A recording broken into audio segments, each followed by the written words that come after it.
आज 10 लक्षण महापर्व का अंतिम दिवस, जिसे आप अनंत चतुर्दशी कहते हैं। 10 धर्मों के हिसाब से 10 लक्षण का अंतिम दिवस उत्तम ब्रह्मचर्य और 10 लक्षण महाव्रत का महापर्व का अंतिम समय।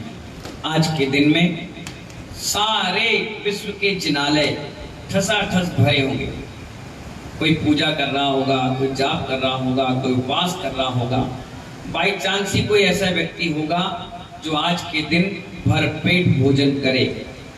वैसे भी सामान्य दिनों में 14 के दिन व्यक्ति एक आसन करता है, नीरस करता है, रसों का त्याग करता है और उपवास त्याग तपस्या से अपने जीवन को 14वें गुरु स्थान की ओर बढ़ाता है। इसीलिए आज का दिन बहुत महत्वपूर्ण है। ये अनंत चतुर्दशी अनंतानंत कसायों को शांत करने के लिए, क्षय करने के लिए कार्यकारी बने। आचार्य भगवान कहते हैं ब्रह्म मतलब आत्मा, ब्रह्म मतलब आत्मा और चर का मतलब रमण करना। जो आत्मा में ही रमण करता है उसका नाम होता है ब्रह्मचर्य। और किसी भी चीज की शुरुआत अगर आप करेंगे और उसमें आपने ब्रह्मचर्य व्रत का पालन कर लिया तो समझो वो बात तुम्हारी 100% सक्सेसफुल। आप कहते हो कि मुनिराज आप 4 टाइम प्रवचन करते हो, 3 टाइम क्लास पढ़ाते हो, 3 टाइम सामायिक करते हो, 3 टाइम प्रतिमण करते हो, 4 टाइम स्वाध्याय करते हो, इतनी एनर्जी कहां से लाते हो? तो इस एनर्जी का राज है उनका ब्रह्मचर्य। उनकी एनर्जी का राज है, उनके वाणी में मिठास है, उनकी मां सरस्वती की कृपा है, गुरुओं का आशीर्वाद है। ये क्या कारण है? कहीं ना कहीं आप निकालोगे, रीजन निकलेगा उनका ब्रह्मचर्य। गृहस्थ की शुरुआत ब्रह्मचर्य से होती है। गृहस्थ के त्यागी बनने का सबसे पहले रीजन ब्रह्मचर्य पालन। आप शांतिनाथ विधान करते हैं, शिक्षक महामंडल विधान करते हैं, कल्पदुम महाअर्चना जैसे विधान करते हैं। पंडित जी सबसे पहले आपसे कहते हैं आप दोनों पति पत्नी विधान में बैठ रहे हैं तो ब्रह्मचर्य का पालन करेंगे। क्या करेंगे? ब्रह्मचर्य का पालन करेंगे। अगर आप इस चीज का पालन करेंगे तो बहुत बड़ी हिंसा से बचे रहेंगे और शुभ का आश्रय होगा। खाने में, पीने में, नहाने में, धोने में, कमाने में और सोने में, भागने में, दौड़ने में, चलाने में जितनी हिंसा नहीं होती उतनी एक बार स्त्री के भोग करने में होती है 80 लाख जीवों की हिंसा। कितनी जीवों की? 80 लाख जीवों की हिंसा एक बार। और आचार्य भगवान कहते हैं अगर उन जीवों को बड़े बड़े कबूतर के बराबर बना दिया जाए और पूरी जिंदगी भर जो तुम स्त्री का भोग भोग रहे हो अगर उतने जीवों को इकट्ठा कर दिया जाए तो पूरा विश्व ठसा ठस भर जाए। इतने जीवों की हिंसा तुमने कर ली अपने जीवन काल में। स्वाभाविक है 20, 22, 25 साल में तुम्हारी शादियां हुई, 40 साल तक तुम अपनी पत्नी के साथ रहे। 40 साल में जितने बार आपने भोग भोगा उस भोग की बात बता रहा हूं। अगर डबल तिबल चौबल कर लिया ना जाने कितने जीवों की हिंसा आपने कर ली। वंश के अंश के लिए भोग भोगना कोई गलत बात नहीं। तो चलो वंश बढ़ाना है, परिवार बढ़ाना है, लेकिन महानुभाव तुमने तो उसे वासना का रूप ले लिया। वासना के हाथ और पैर नहीं होते, वो अंधी होती है। इसलिए कवियों ने कहावत कही है भूख ना देखे झूठी भात, भूख ना देखे झूठी भात और नींद ना देखे टूटी खाट। जब व्यक्ति को भूख लगती है तो बासी, मैला, कुचड़ा, गंदा जैसा मिल जाए वो पेट भर लेता है। नींद आती है तो टेबल पर, कुर्सियों पे, सोफा सेट पे सो जाता है। उसे ये भी नहीं पता कि मेरा शरीर कैसे सोएगा। वैसे घर में तो 3x6 में सोएगा, लेकिन उसमें जमीन में भी सो जाता है। नींद ना देखे टूटी खाट, भूख ना देखे झूठी भात और वासना ना देखे जात पात। जब व्यक्ति पर वासना सवार होती है तो वो लड़की को ये नहीं देखता कि लड़की कौन है, जैन है, अजैन है, हिंदू है, मुस्लिम है, किस जाति की है, किस समुदाय की है, कौन है, कहां की है, कोई नहीं रखता। उसे तो सिर्फ भोग भोगना है, अपना वासना का गंदा खेल खेलना है, वो खेल लेता है। इसलिए आचार्यों ने कहा भूख ना देखे जूठी भात, नींद ना देखे टूटी खाट, वासना ना देखे जात पात। आचार्य भगवान कहते हैं स्त्री मात्र का त्याग करना ही ब्रह्मचर्य नहीं है। स्त्री मात्र का त्याग करना ही ब्रह्मचर्य नहीं है, अपितु उत्तम ब्रह्मचर्य तो वो है जो 28 इंद्रिय विषय चल रहे हैं, इंद्रियों के 28 प्रकार के, इनका त्याग करना उत्तम ब्रह्मचर्य है। स्त्री का त्याग किया तो ब्रह्मचर्य, और 28 इंद्रिय विषय जो चल रहे हैं इनका त्याग करना उत्तम ब्रह्मचर्य। क्या कहा मैंने? उत्तम ब्रह्मचर्य यानी 28 विषयों का त्याग करना। आचार्य कहते हैं मुनिराज 28 मूल गुण के धारी होते हैं, और ग्रस्त का सबसे पहला व्रत होता है ब्रह्मचर्य। उसकी शुरुआत ब्रह्मचर्य से होती है, मुनिराज की 28 मूल गुण से होती है। बाहर की यात्रा भोग की यात्रा होती है, बाहर की यात्रा भोग की यात्रा होती है, और अंतरंग की यात्रा योग की। इसलिए आचार्य कहते हैं जब एक ऊर्जा शरीर में 40 दिन में बनती है, 40 किलो जब भोजन आप करते हो तो उसमें 15 ग्राम 15 ग्राम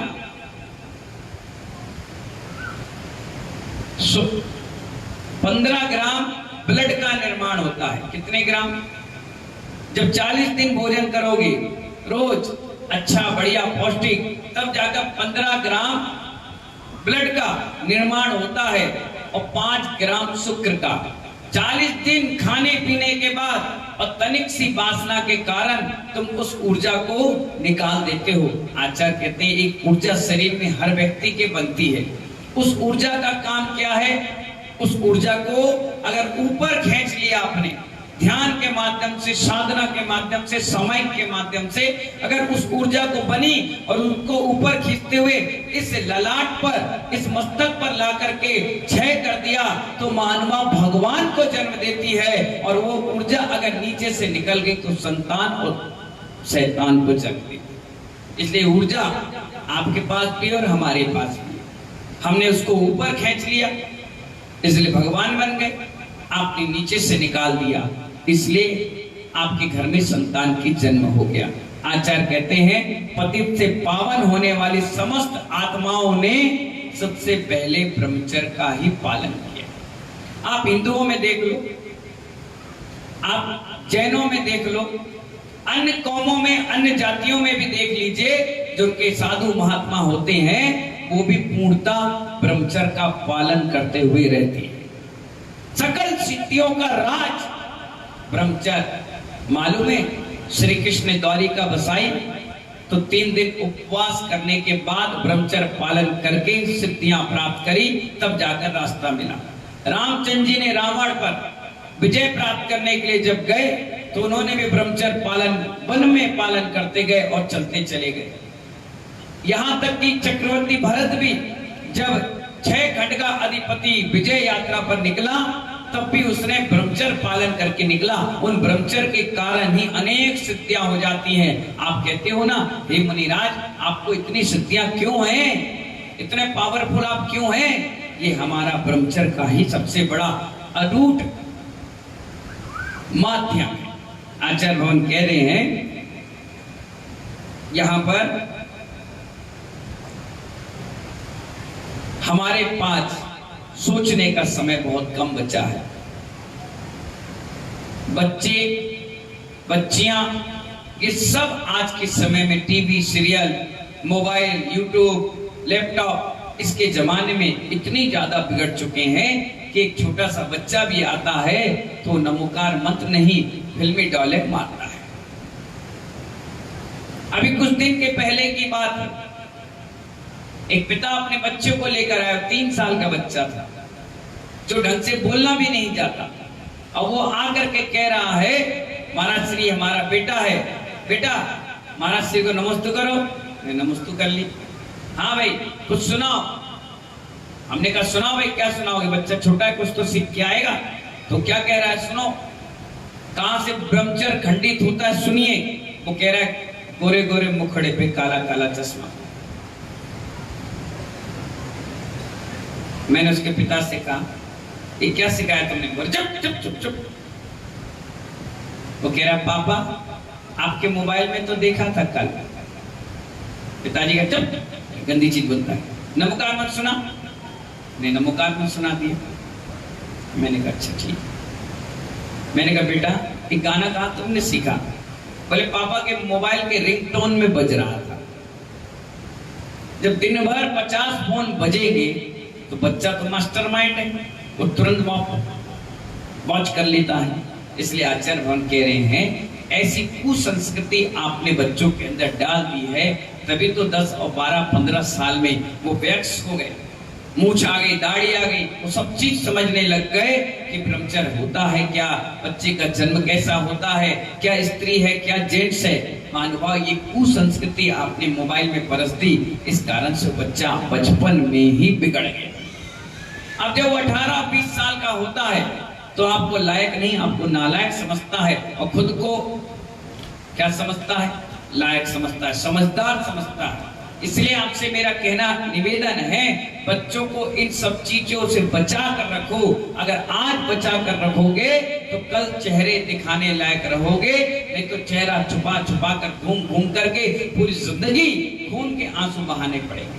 आचार्य भगवान कहते हैं कि हमारे यहाँ एक बहुत सुंदर उदाहरण आया है शास्त्रों में। ब्रह्मचर्य की कितनी बड़ी महत्ता बताई गई है कि एक सेठ सेठानी अपने घर पे रहते थे, अपना जीवन यापन करते थे, शुद्धि का भोजन बनाते थे, साधुओं को त्यागियों को देते थे। एक दिन अचानक मुनिराज आए आहार करके, तो उन्होंने कहा मुनिराज हमें आशीर्वाद दो, हम खूब आहार दें और हमें 9,999,99,999 साधुओं को आहार देने का पुण्य मिल जाए। सोच लीजिए बड़े ध्यान से, कितना कहा आंकड़ा?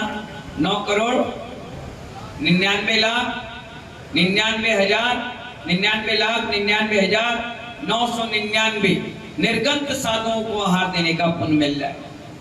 यहाँ बैठे हुए कितने लोग ऐसे हैं जिन्होंने इतने लोगों को आहार दे लिया हो? ज्यादा 10, 20, 50, 100 बस, पर उनकी भावना थी कि हम दें। अब उन्होंने मुनिराज से नियम लिया, मुनिराज ने आशीर्वाद दिया और कहा कि एक काम करना, अपने घर में चंदोबा बांधना। उन्होंने कहा ठीक है।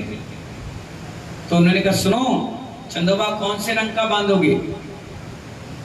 दीपक वाइट, राजू पीला, बताओ भैया। मुनिराज ने कहा ना पीला ना सफेद ना लाल ना गुलाबी, काले रंग का बांधना। उन्होंने कहा काला रंग कोई बांधता है क्या? अशुभ होता है। बोले नहीं, तुम्हें 9,99,00,000 इतने मुनिराजों का पुण्य चाहिए, काला चंदोबा बांधो। अरे महाराज जी को ज्ञान नहीं लग रहा, ये कैसी बातें बता रहे हैं?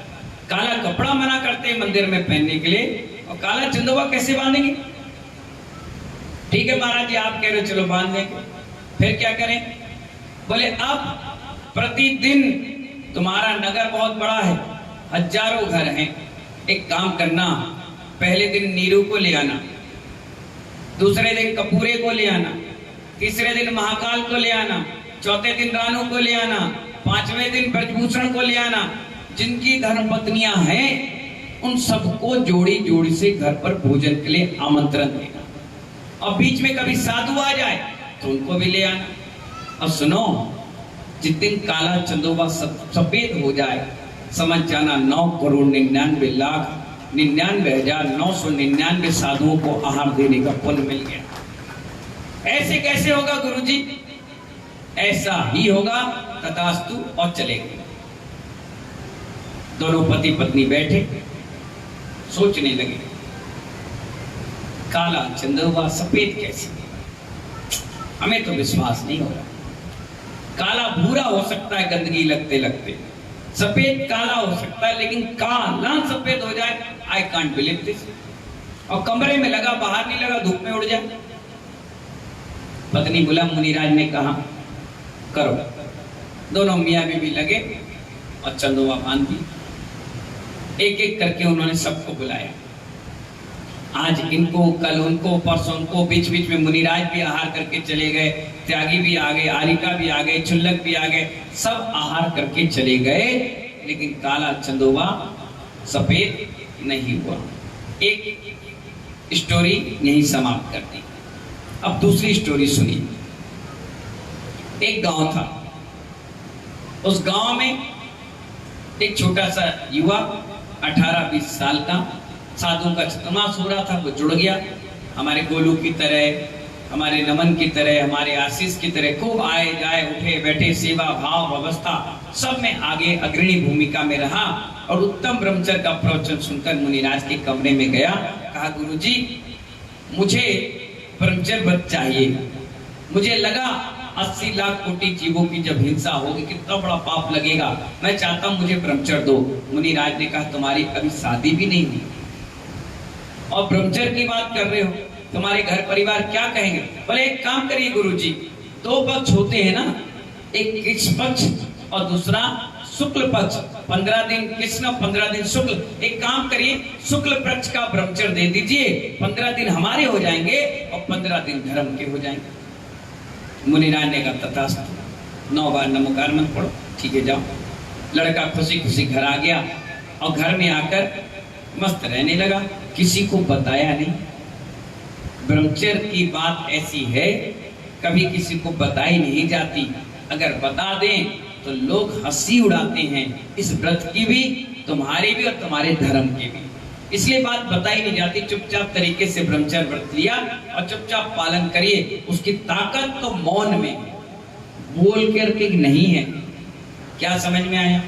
गुरुओं से मत छुपाओ, बाकी सबसे छुपा लो। अब वो चुपचाप रह गया। एक गांव की बात तो ये हो गई। एक दूसरा गांव था, वह आरिका माता जी थी। ऐसी बच्चियां वहां सेवा में लगी थी। एक 18-19 साल की लड़की वहां भी सेवा में लगी। उसने भी ब्रह्मचर्य पर प्रवचन सुना, सुनने के बाद उससे भी बैराग आया। उसने भी माता जी से रिक्वेस्ट करी, उन्होंने भी उससे 15 दिन का ब्रह्मचर्य दे दिया। इधर शुक्ल पक्ष का ब्रह्मचर्य था और लड़की ने कृष्ण पक्ष का ले लिया। अब संयोग देखिए, व्रत नियम लेते ही परीक्षा कैसे होती है। इधर उस लड़के का रिश्ता, उधर लड़की का रिश्ता एक दूसरे के लिए आ गया और दोनों के माता पिता देखे कि बड़े धार्मिक थे, साधु संगति में थे, पुण्य बढ़ चुका था, उन्होंने हाँ कह दिया। अब दोनों की बरमाला हो गई। लड़का खुश है कि मेरा तो शुक्ल पक्ष का ब्रह्मचर्य, लड़की खुश है कि मेरा कृष्ण पक्ष का ब्रह्मचर्य, और दोनों की शादी हो गई। इसलिए किसी को किसी ने कुछ बताया नहीं। शादी की पहली रात जब दोनों एक साथ बैठे मुस्कुरा रहे थे एक दूसरे को देखकर, तो सबसे पहले लड़के ने उसका हाथ पकड़ा और कहा सुनिए, एक दिल की बात तुम्हें बतानी है। आज इसलिए बता रहे हैं, कल के दिन तुम्हारा मन ना खराब हो या तुम्हारे मन में कोई उत्कंठा रहे और कोई दूसरे से पता चले तो हमारे और तुम्हारे में विश्वासघात ना हो। आज ही पूरी बात करेंगे। उन्होंने कहा ठीक है। कमरे की बात थी। लड़के ने कहा हमारे यहाँ मुनिराज का चतुर्मास हुआ था, मैंने खूब सेवा भैया वित्ती करी और मुझे ब्रह्मचर्य व्रत के दिन, उत्तम ब्रह्मचर्य के दिन मैंने शुक्ल पक्ष का ब्रह्मचर्य का व्रत लिया है और आज वही शुक्ल पक्ष है, इसीलिए 15 दिन तक मैं कोई भी आपके साथ शारीरिक संबंध नहीं बनाऊंगा। लड़की बोली ये आपने क्या व्रत ले लिया? शुक्ल पक्ष का। हमारे यहाँ भी माता जी का चतुर्मास हुआ था, धार्मिक दोनों थे, धर्म से भीगे हुए थे, तुम्हारे जैसे लड़े मुड़े और टेढ़े मेढ़े नहीं थे कि दुनिया भर के रायता फैला के बैठ जाए। बहुत पवित्र आत्माएं थी, दोनों के जीवन भव्य जीव थे। कहने लगी आपने शुक्ल पक्ष का ब्रह्मचर्य लिया तो मैंने भी उत्तम ब्रह्मचर्य के दिन कृष्ण पक्ष का ब्रह्मचर्य ले रखा। बोले ओहो, फिर आप और हम तो भाई बहन हो गए। तुम्हारा शुक्ल पक्ष का, कृष्ण पक्ष का, और मेरा, लड़का कह रहा है शुक्ल पक्ष का, मैं तुम्हें कुछ नहीं कर सकता, तुम मुझे कुछ नहीं कर सकते, अब क्या करें? अगर ये बात बाहर गई तो दोनों परिवार में युद्ध हो जाएगा, लड़ाइयां हो जाएंगी, धर्म की हंसी होगी। एक काम करते हैं, इस कमरे की बात को यही समाप्त कर देते हैं। तुम भी मेरी बहन की तरह रहो और मैं भी तुम्हारे भाई की तरह रहूंगा। भोग की सारी सामग्री तैयार, बड़े ध्यान से सुनना। भोग की सारी सामग्री तैयार, खाने वाला भी तैयार, खिलाने वाला भी तैयार, और ठुकरा दे, इसे कहते उत्तम ब्रह्मचर्य। इसे कहते उत्तम ब्रह्मचर्य के सामने बिल्कुल तैयार सामने वाला, और आप कह रहे नहीं हमारा तो नियम है। तुम होते कहते अरे भाड़ में जाए खत्म करो काम, शादी का लिए की, काय के लिए पत्नी बनाई। लेकिन जिसने धर्म को अंगीकार किया होगा जीवन के साथ, वो ऐसी बातें फालतू की नहीं करेगा। उसने कहा तुम मेरी बहन, मैं तुम्हारा भाई, और जिस दिन पब्लिक को किसी को भी खबर मिल गई कि हम दोनों भाई बहन की तरह जीवन जी रहे हैं, उसी दिन तुम आरिका के पास दीक्षा लेना और मैं आचार्य के पास दीक्षा ले लूंगा, काम खत्म। दोनों ने सलाह मशवरा कर ली, आराम से सो गए। दूसरे दिन सुबह उठा, पूजा पाठ, अपना शांतिनाथ विधान जो उनकी क्रियाएं थी, आहार दान पुण्य में लग गए। उसी गांव में वो सेठ भी रहता था जिसने 9 करोड़ 99 लाख 99,999 मुनियों को आहार देने का, पुण्य कमाने की संकल्प शक्ति ले रखी थी। उसको पता चला नई नई बहू आई है, नए नए लड़के की शादी हुई है, वो झट से दूसरे दिन पहुंच गया और कहने लगा आज का निमंत्रण आपका मेरे घर पर है, मेरे यहाँ आपको शुद्ध भोजन करना है। उस लड़के ने अपनी पत्नी की ओर देखा, मैंने कहा ठीक आज नहीं कल आएंगे, आज तो हमें दूसरों के यहाँ जाना है, कल आएंगे। मैंने कहा ठीक। वो घर पहुंचे, जैसी कमरे में घुसे और पाटे पर बैठे, उन्हें भोजन की थाली लगाई और वो भोजन करना प्रारंभ कर दी। जैसी भोजन चालू हुआ, अचानक से काला चंदोबा सफेद हो गया। अचानक से जो सेठ की धर्मपत्नी थी सेठानी, वो अंदर से सामग्री लाकर देती जा रही, उसका निगाह नहीं गई, सेठ की निगाह नहीं गई।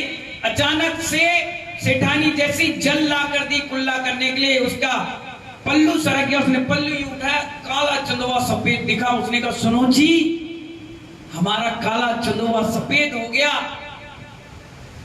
ये कौन भव आत्मा है जो मुनियों से भी ज्यादा तपस्वी है? क्या गजब की साधना है, कोई भवजीव जरूर है। मुनि महाराज ने जो कहा था, चलो चलो। जब वो कान में बात कर रहे थे, दोनों के दोनों देखने लगे। उनको शक हुआ कि शायद हमारी बात इनको पता चल गई, शायद हमारी बात इनको पता चल गई है। दोनों ने कुल्ला किया और तुरंत जंगल की ओर गए। दोनों ने सलाह की जाओ उस दिशा में माता जी हैं, इस दिशा में मुनिराज हैं, अपन फटाफट दीक्षा ले लें, जो हमने संकल्प लिया वो पूरा करेंगे। और इधर गए, इधर सेठ सेठानी पीछे पीछे भागे। ऐसे कौन से भव आत्मा है जिनसे हमारा काला चंदोबा सफेद हो गया? दौड़कर जब पहुंचे महानुभाव, तो एक आरिका दीक्षा ले चुकी थी, एक मुनि दीक्षा ले चुके थे। उनसे पूछा कि किस कारण से ऐसा काला चंदोबा सफेद हुआ? तो वहां बैठे आचार्य महाराज ने कहा इनका ब्रह्मचर्य पूर्णता था, अखंड था, इसीलिए काला चंदोबा सफेद हो गया। महानुभाव, ऐसी तो हमारी काली आत्मा भी सफेद हो जाती है जिस दिन हम पूर्ण ब्रह्मचर्य का पालन करते हैं। और आज के समय में पूर्ण ब्रह्मचर्य का अधिकारी सिर्फ मनुष्य पर्याय में जेंट्स है, लेडीज नहीं है।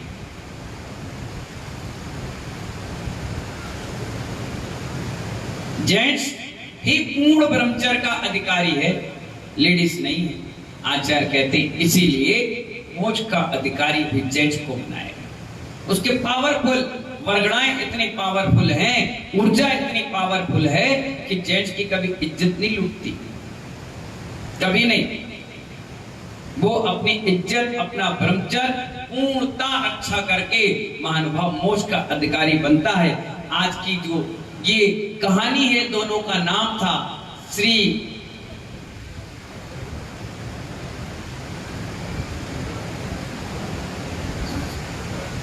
उन दोनों का नाम श्रीमती और श्री दत्त, ऐसे कुछ नाम था, मुझे याद नहीं आ रहा, मैं आपको बताऊंगा। दोनों के दोनों ने दीक्षा ले ली।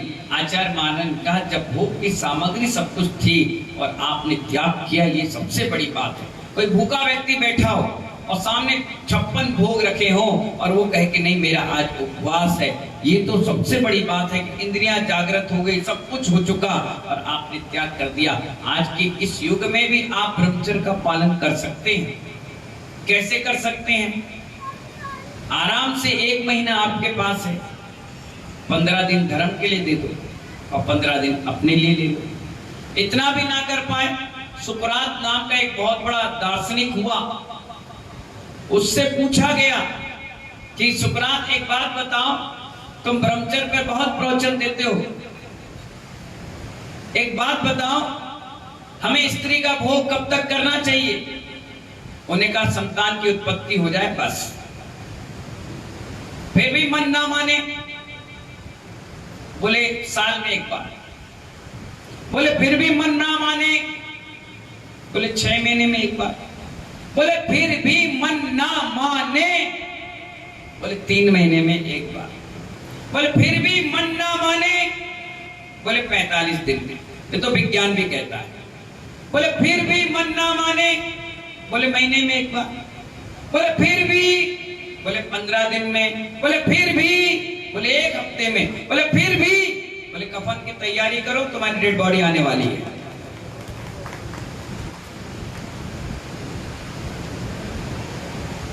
स्त्री के शरीर का चित्रण एक बार आंख बंद करके सोच लो ना, तो अपने आप से घिन आने लगेगी, मैं कहां लगा हुआ, विरक्ति आने लगेगी कि क्या ये चीज है, क्या ये है क्या? अंदर से ग्लानि आएंगी, एकदम अंदर से विरक्त के भाव आ जाएंगे। महानुभाव, जब वासना बढ़ती है तो लोग बहन को भी नहीं छोड़ते, मां को भी नहीं छोड़ते, इतनी गंदी वासना होती है। इसलिए तो आचार्य कहते हैं जैन दर्शन में सबसे पहले ब्रह्मचर्य का पालन करने की शिक्षाएं देते हैं। काय की शिक्षा देते हैं? महानुभाव, आचार्य भगवान बता रहे हैं, सीता की अग्नि परीक्षा हुई, सिर्फ ब्रह्मचर्य के कारण वो क्या बन गया? सिंहासन बन गया। हमारे सेठ धनंजय की परीक्षा हुई तो नाक सिर पे गले में डाल दिया गया तो वो हार बन गया, ये भी ब्रह्मचर्य की पराकाष्ठा थी। विष पिला दिया गया, वो भी अमृत हो गया, ये भी ब्रह्मचर्य के कारण। और महानुभाव, बड़े बड़े समुद्र ने रास्ता दे दिया, ये भी ब्रह्मचर्य के कारण। और आज भी महानुभाव आपके बीच वर्षा योग हो रहा है और इतनी सुंदर व्यवस्थाएं चल रही है पुण्य योग से, ये भी 2-2 साधुओं के ब्रह्मचर्य के व्रत के कारण। एक बाल ब्रह्मचारी अगर आ गया तो ना जाने कितने के व्रत खंडित होने से वो बचा देता है। इसलिए तो कहा गया, नर नर रहे, नारी नारी रहेगी, तो वो दोनों अपने ब्रह्मचर्य की रक्षा कर लेंगे।